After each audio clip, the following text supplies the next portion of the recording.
Hello, I'm Zach Dennin, I'm Eric Holtzer. No, I'm David Foery. and we're presenting our preliminary design for the track and field stadium for the Tokyo Olympics. So the location that we chose for this was basically the 1964 Olympic site, which was located right over here, which is about 5 kilometers from Tokyo Bay, which will be an important aspect for some of the vegetation and topography later on in this presentation. This area has kind of a moderate temperature range from about 40 to 80 degrees Fahrenheit, so it wasn't kind of too hard to really get a good thermal comfort for all the athletes, all the patrons coming to our stadium. Because of this, it would also reduce the amount of HVAC use, which would be energy efficient for our design. Additionally, we would have the south, the west, and east walls getting sunlight throughout the day. We will focus on utilizing the sunlight in the east and the west for some solar panel uses shown later on. And it will kind of be a relatively even amount of sunlight with about 5 peaks on hours each day. As I said before, it was the 1964 National Olympic Stadium, which was demolished. The current design for the actual 2020 Olympic Stadium was set to be about 52 acres. We set out to kind of reduce that even more so we could have less land taken up by the stadium, more land for use for kind of parks, walkways, green areas. And additionally, we chose to use this site so that we could reuse a lot of the materials that were previously used in the stadium to, again, reduce that amount of waste, amount of new products that's required for the stadium. One of the green energy sources that we discussed in the first preliminary act was putting vertical wind turbines in on the stadium roof. They would go along kind of the longer sections of the wind, so any east to west, west to east wind would turn these turbines. Additionally, we would have solar panels going along the roof of the east and west, so it's really getting a lot of that sun early in the morning and late at night. So that way, we'll be getting more power when typically like the stadium lights would be on when you really need that extra amount of power. Additionally, for this, any extra energy that's used kind of when events aren't going on at the stadium could be put back into the grid to be used throughout Tokyo. And we also set up so that it's aesthetically pleasing to have the turbines kind of situated alongside so that it would resemble the Olympic rings. So in addition to collecting alternative energy, we're going to collect the rainwater and any other water that ends up being on the surface from anything. So located beneath the stadium, you can see here, we're going to have a series of drains that any stadium or any building has typically, and those drains are going to, instead of lead to the sewage system, we're going to feed them down to water storage and filtration, which will then filter the water and send it back up to the stadium so it can be reused for irrigation or, since it's filtered, showers and anything else.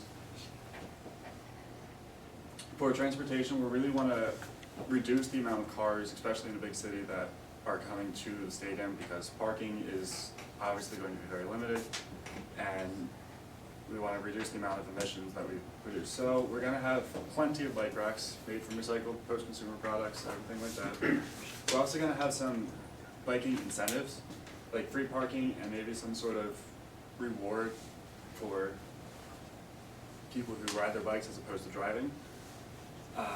An underground parking facility for those who do decide to drive will be located off-site slightly so that they can we can keep our paved areas down so that we have more grass, more green space.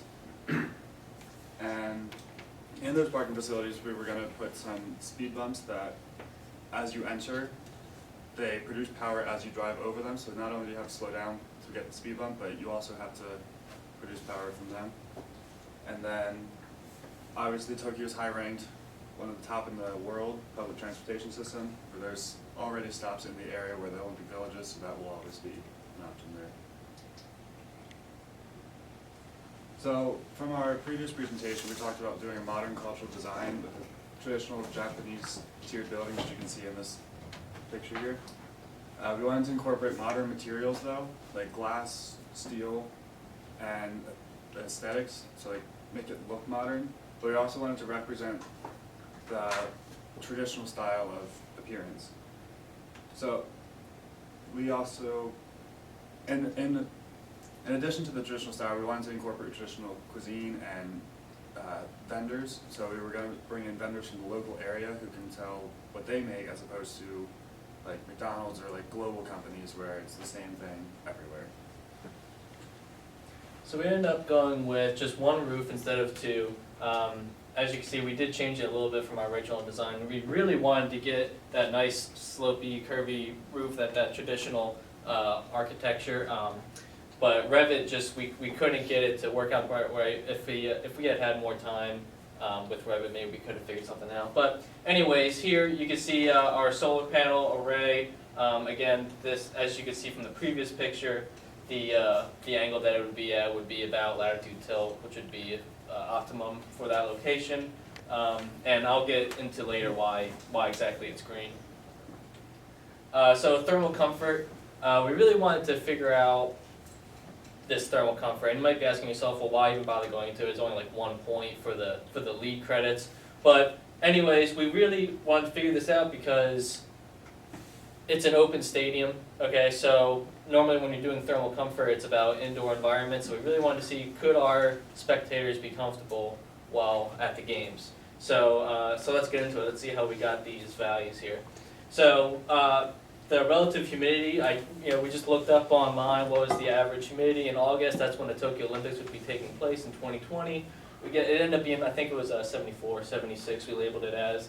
The mean radiant temperature, we kept finding online that, so the mean radiant temperature, if you guys remember from earlier in class, we'd do those equations where we had the angle that it would make with you multiplied by the temperature that it was radiating off.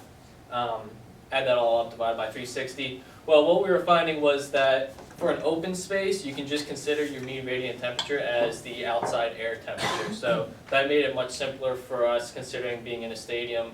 That would be crazy to do all those calculations around you.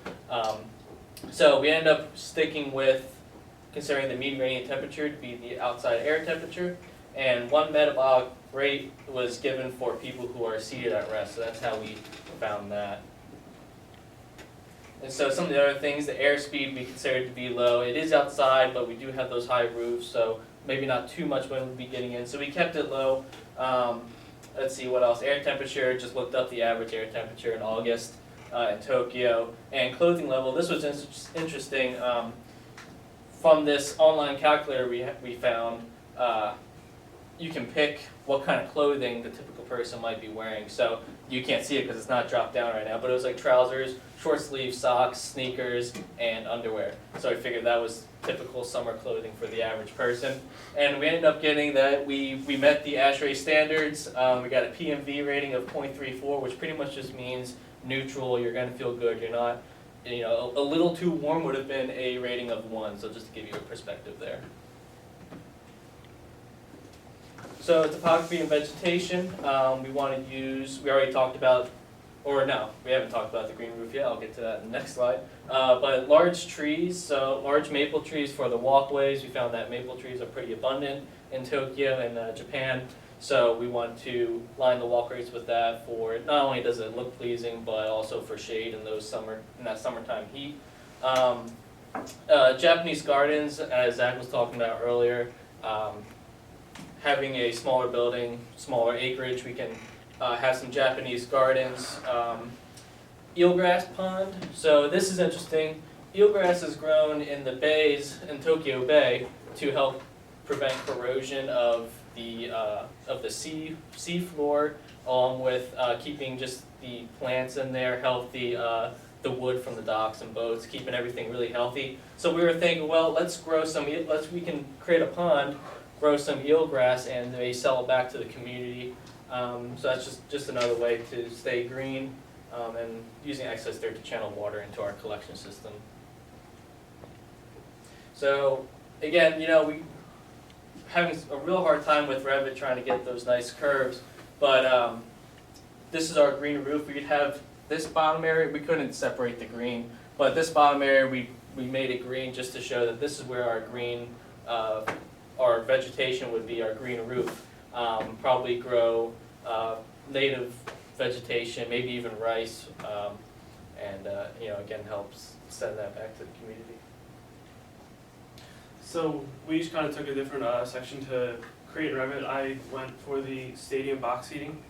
So kind of in here, it's the more luxurious area. So we had kind of 3 TVs up on the walls that would be the Energy Star appliances that they would be able to watch different Olympic events that's going on, since they're going to be sitting in here all day watching track and field. They can see whatever else is going on, along with kind of, if they want to make their own food, they have a Energy Star refrigerator, microwave, their own sink, so to try and reduce kind of the bottled water that would possibly be in many typical stadium boxes.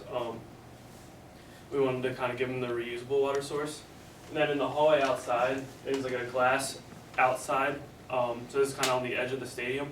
And in there, we also wanted to create an idea where it would be like a glass tank filled with water, and we'd also be growing the eelgrass in there to give back to the bay.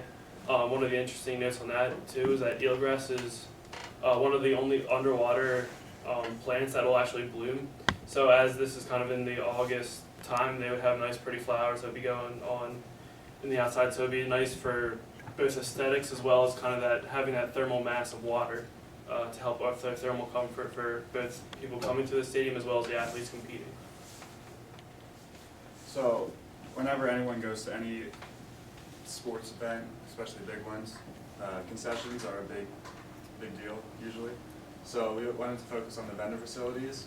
So we kind of tried to incorporate space. So this is going to be an indoor thing. There's no like outdoor windows like with the stadium boxes.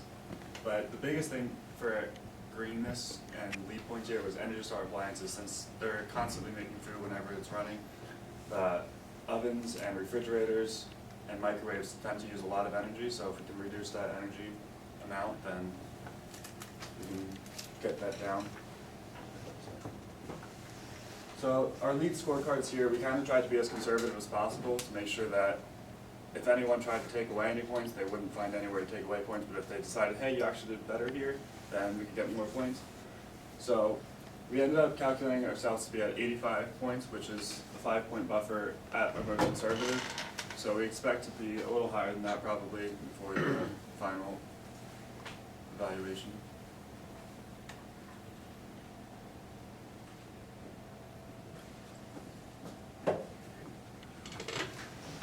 Yes. So that more slanted part of the roof there, when you guys were showing that 2-piece, what did you guys say that you were planning on that being? I know you guys said you wanted actual vegetation on that bottom part. Oh, that was for solar panels. Oh, Or okay. PV already, yeah. We calculate that angle to be, We put a little higher than latitude tilt, probably around, I think, 45, 50 degrees, because you're really trying to emphasize on that early morning and late at night, getting the most energy possible during those times. And the tilt, I think, was around 30 degrees, which green roofs can be made from anything less than a 35-degree tilt.